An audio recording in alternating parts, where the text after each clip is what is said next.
temper is scarier? Which chapter is scarier, Flesh Terror or Carcardon?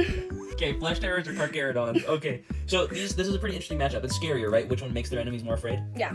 The thing about both of these is they're a part of a group called the Pentarchy of Blood. They are brutal destroyers, and they make an example out of whatever they're sent on, right? So with that in mind, Carcharodons, awesome shark people that live on the outskirts of the galaxy, raiding and protecting the Imperium from whatever may be in the dark, inky void. Okay. Pretty cool. But Flesh Terrors, they're a more well-known chapter from what I am aware of, and they're terrifying, not only to our enemies, but to their allies as well. For that reason, I'm gonna go Flesh Terrors.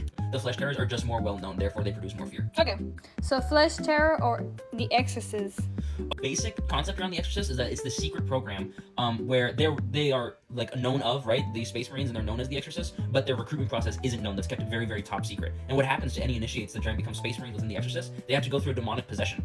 And if they manage to survive the demonic possession and beat the spirit of the demon within them, then they become a Space Marine, which might be the most difficult trial to become a Space Marine in the galaxy, which is saying something. The Exorcists are scary, like they are a scary story that you would read, and all the things that happen in secret around the Exorcist is scary, but they're not scary outwardly, you know what I mean, innately, you know what I mean? They're more of a scary secret story. So I'm gonna go with the Flesh Terrors. Flesh Terrors or Death Specters? Death Specters, really, really interesting. They were originally like a pretty normal Ultramarine successor, but because of the planet's culture from where they were recruiting, culture on that planet was like cannibalistic tribal people that worship death. So now you have a bunch of Space Marines that eat their enemies and wear their bones on their armor, and they look fucking awesome. But they creep people out really bad. But besides that, they're just Ultramarines. They're just straight-laced. They do it right. They just dance around with skeleton bones and eat the people that they beat, which is freaky, but not as terrifying as the ultra-aggressive Flesh Terrors. So I'm gonna go Flesh Terrors. Flesh Terrors or Night Lords?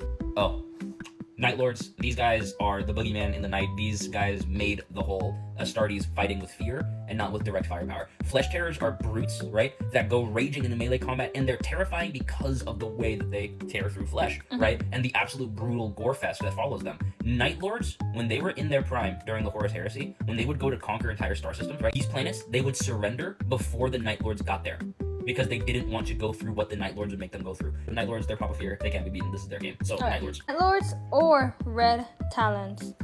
Oh, the Red Talons, they're also part of the Pentarchy of Blood. They're a successor of the Iron Hands. And they're basically the most extreme members of the Iron Hands who were upset after the murder of their father during the Horus Heresy. Nothing matters anymore. They are just sent to destroy things, and they destroy it because they hate everything. And they hate themselves, and they hate their brothers. Everybody. They hate everything, and they take it out on everything around them. But they can't beat the Night Lords in being scary. That is the Night Lord stuff.